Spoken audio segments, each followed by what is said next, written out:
I swear to God, this is the third time I've tried to film this, and if this doesn't work out, then maybe YouTube just is not for me. Hi everyone, welcome back to my channel, or welcome if you're new. It's been quite some time since I've uploaded anything. I think it's been like 7 months, which is quite a long time. So quick little update where I've been, what I've been doing. I just finished my first semester at college. By the time this video comes out, I would actually have started my second semester. Very nervous, very scared. And of course the natural progression of events was to start 2 new side projects. I am going to have a very good time. Other than that, I've just been chilling, doing my studies, watching some movies. But that's not what I'm here to talk to you about. Today, I am talking about how I went viral on TikTok.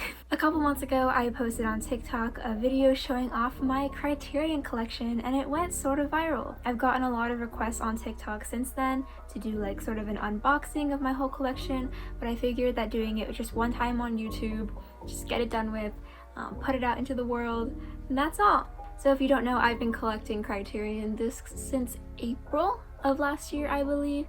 I have I think 12. I think there are 12 that I'm about to talk about, which is quite a lot for not even a full year. It's a lot of money, I know. You know, everyone has their vices. This one just happens to be mine.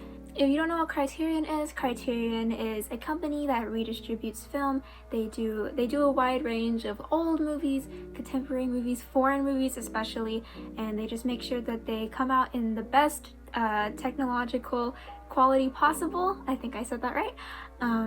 And they also come with a bunch of little goodies like commentary and behind the scenes footage and never before seen conversations with cast, crew, etc, etc. It's definitely the thing if you're like really into movies, I'd say. You don't have to be, obviously, but if you really love movies or a specific kind of movies, then you're probably already familiar with Criterion and what they do. If they have one of your favorite movies in their catalog, then I think that it's a very good investment to just go ahead and buy that disc, because you're gonna learn so much more about that movie that you ever thought possible.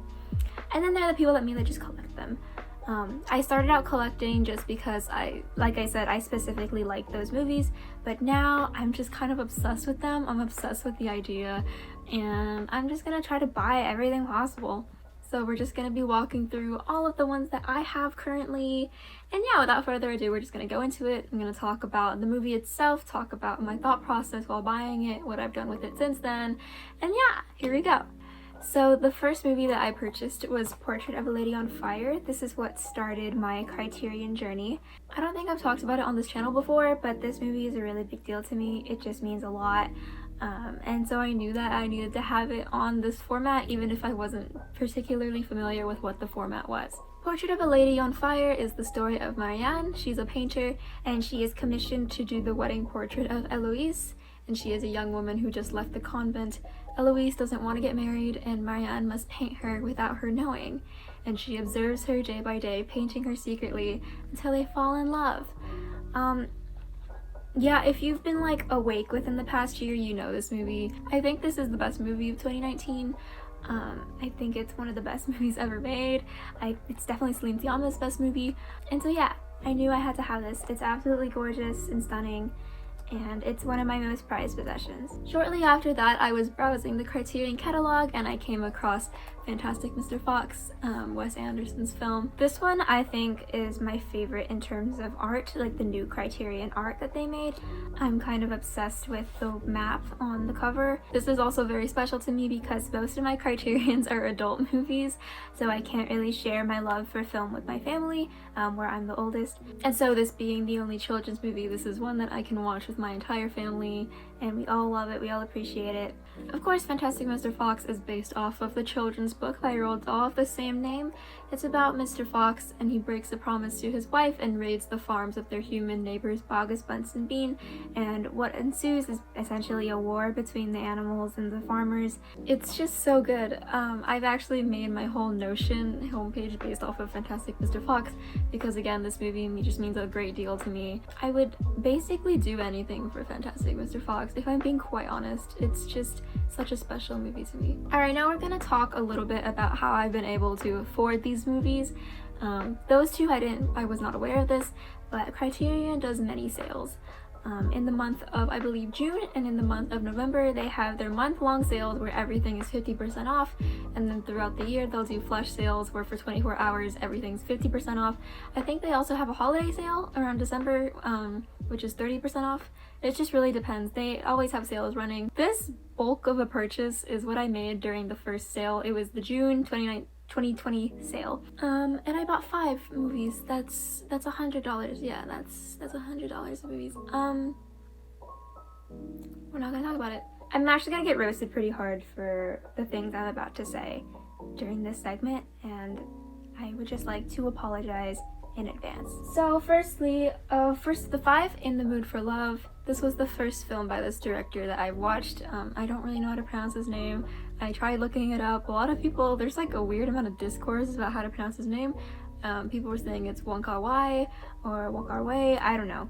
I apologize. I love your work. I have a confession. I have not watched this particular edition of the movie.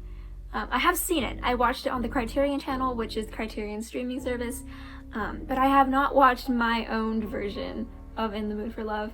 I'm actually gonna do that before this video comes out, so here is some footage of me doing that, probably crying. I knew that because I had watched it on my little laptop, I wanted to see it on a bigger screen at home, which is essentially why I bought this. And yeah, In the Mood for Love is the story of 2 neighbors who find out that their spouses are cheating on them with each other, and so a friendship ensues.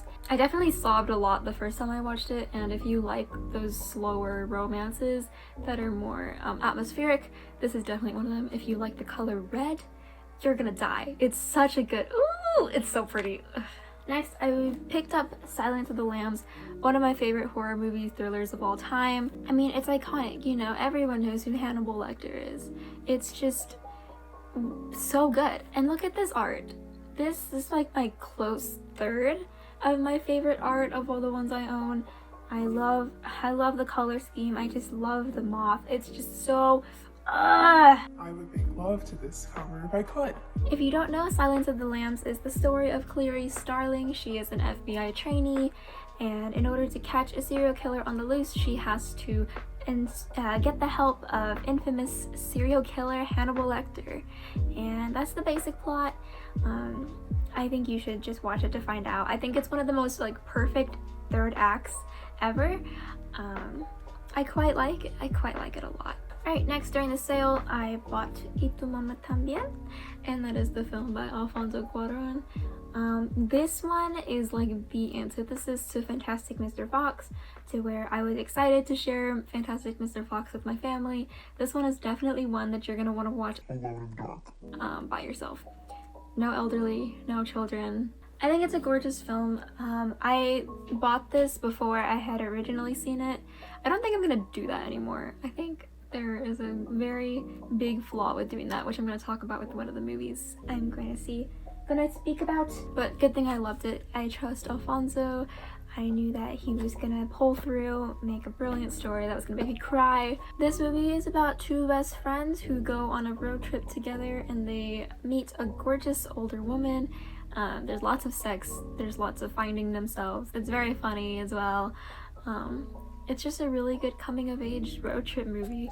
I think this might have the most in terms of content out of all the ones I have. Like, look how thick that is. There's a big book. There's like 3 discs. It's insane. I definitely love this. I'm definitely praying for a Children of Men release. I'm not sure how realistic that is. Criterion, if you're watching this, hey, big fan. Please release Children of Men. I'm begging you. I'm begging you. And then I bought Blue Velvet by David Lynch. And this is why I said I don't think I'm going to be buying these without watching them first. That sounds bad. It's not that I don't like Blue Velvet, it's I'm not sure how I felt about it. There's less of a guilt because I did buy this during the sale, but I don't know how I feel about Blue Velvet. I'm pretty sure I was having a really terrible day when I watched it. It was like 2 in the morning because I knew this was going to be one of those movies I couldn't have my siblings coming in and watching, and I was correct. I think I need to watch it again, and I think I will, so here's footage of me watching it. It's a very strange movie, as are all of Lynch's movies. But anyways, do I regret buying it? Not really, but I'm less likely to love it and treasure it as much as the other films in my collection. It is about college student Jeffrey. He comes home after his dad has a stroke and he finds a severed ear in an abandoned field, and so he teams up with Miss Laura Dern to solve the mystery. And that's all I can really say because, fuck, this is a strange movie. I think it's gorgeous. I think the remastering was perfect, which is what Criterion is like here for. It's just a strange movie overall. Strange, I gotta say, it's strange. And this is where I'm gonna get a lot of heat. I'm sorry in advance. Seven Samurai, one of the greatest movies of all time, was highly beloved, highly treasured. I have not watched it. Yes, I bought the movie. Yes, it's been sitting on my shelf for 7 months now. No, I have not touched it. The only reason it's open is because my father asked me to watch it while I was away at college. He enjoyed it, he loved it. Obviously he's seen it before. Once again, I'm gonna cut to future me as I watch it. I don't really have a lot to say about Seven Samurai, unfortunately, because I haven't seen it. I apologize. Seven Samurai is about a samurai who answers a village's request for protection after he falls on hard times. The town needs protection from bandits, so the samurai gathers 6 others to help them teach the people how to defend themselves. And there's a giant battle, and that's all I know, and that synopsis was ripped from Google because I haven't seen this movie. I think I told myself if I would buy it, then I would definitely watch it. I have not watched it. I don't know what's wrong with me. I've been a busy girl. That was all I watched during the sales, so now we're going to my fall purchases. Firstly, you know I gotta do it to them. I bought this at full price because I was scared of it selling out, and I was right to feel that way because I'm pretty sure it is currently sold out. You know what Parasite is. I'm not going to waste your time telling you about what Parasite is or why you should watch it. Everyone in the world should have watched Parasite by now, but if you haven't, I'm giving you 3 hours. Stop this video, watch Parasite, come back. It's essential viewing at this point. It's like the defining movie of at least 2019, if not the decade. I don't know. It's historic. It's a landmark in cinema, and that sounds so stupid when I say that, and I'm aware I sound like an asshole, but like it is. This one in particular, I really am a fan of the supplementary contents in it. I like the commentary with Bong Joon-ho. I think he is so smart, and it really comes across when he's explaining it. He's just so good. And there's also the black and white version included in this. And then my favorite movies of all time, the Before trilogy. I'm gonna keep this brief because I actually have a Before trilogy video series-ish lined up in the works, working on it right now. This is the greatest romance of all time. I hate to say it, but it's true. If you don't know, the Before trilogy is just a look at this couple, Jesse and Celine, throughout different times in their life. Before Sunrise in particular is my favorite movie ever. I know I'm gonna cry when I start making my video about it. I've cried every single time I've watched any of these movies. It just means so much to me. It's truly, truly, truly my favorite movie series ever. And then for the November sale, I was in my broke college student era, so I only bought 2, and they are David Lynch's Mulholland Drive. This is my favorite Lynch film. This is also notably the only Criterion I have that is not a Blu-ray. I think I went to Barnes & Noble to get it myself, and then I grabbed it and I went all the way to the front, and the cashier was super nice. She was like, "Oh, Criterion sale?" And she's like, "Oh, I just want to let you know that this one is just DVD. Hope that's okay." And me being a fucking introvert as fuck, I was like, "Oh yeah, that's fine." I don't really see any difference. I think DVD versus Blu-ray is perfect, like, and very asinine like argument. Story of Mulholland Drive is a dark-haired woman, and she is left with amnesia after a car crash, and she wanders the street of Los Angeles where she's discovered by Betty, played by Naomi Watts. Betty has come to Los Angeles to become an actress, and together the two attempt to solve the mystery of the dark-haired girl's true identity. It's a masterpiece. It's incredible. It is Lynch's magnum opus, if I do say so myself. And lastly, my most recent purchase is Wes Anderson's The Grand Budapest Hotel. This is my second favorite for the visuals. I think objectively this is better than Fantastic Mr. Fox's, but I have such like a nostalgic feeling towards Fantastic Mr. Fox, so I can't. However, this is the top for like the fun little goodies. Each criterion comes with a booklet, as you've seen, but the booklets in the Grand Budapest just take it to the next level. They're just incredibly well themed. I'm pretty sure, I'm not sure if I'm correct, but I think this is due to the fact that Wes Anderson actually helps create his criterions. He has like a really big input on what gets put in and how the restoration will go, and that really shows. There's a lot of heart in the Wes Anderson ones, and I'm so excited to own the rest of them. I think the Grand Budapest Hotel is really sweet. I believe it's my third favorite Wes Anderson, third or second, I'm not positive. But yeah, I think that this edition of it is absolutely stunning. I love that there's a little poster. I haven't hung it up yet, and I'm not sure if I will because I don't really like the look of folded posters no matter who it is or what it is. So it's just been sitting in the case since then. So yeah. Hello, note from the editor here. See, I'm currently working. I have a lot of B-roll footage that did not make it into the video, so check in the description. There's an unlisted video that's just a compilation of the B-roll, so you can like actually see what's in the movies, because I talked for too little. And yeah, thanks for watching. Right, so as of January 2021, those are all of the Criterion discs that I have. If I'm still around on YouTube, I want to do a little update in a year, see how much money I've spent on these movies. Let me know in the comments down below, do you also collect Criterions? Which ones do you have? Which ones are your favorite? Also, which ones are you looking forward to buying in the future when the next sales hit? I am definitely looking at Memories of Murder.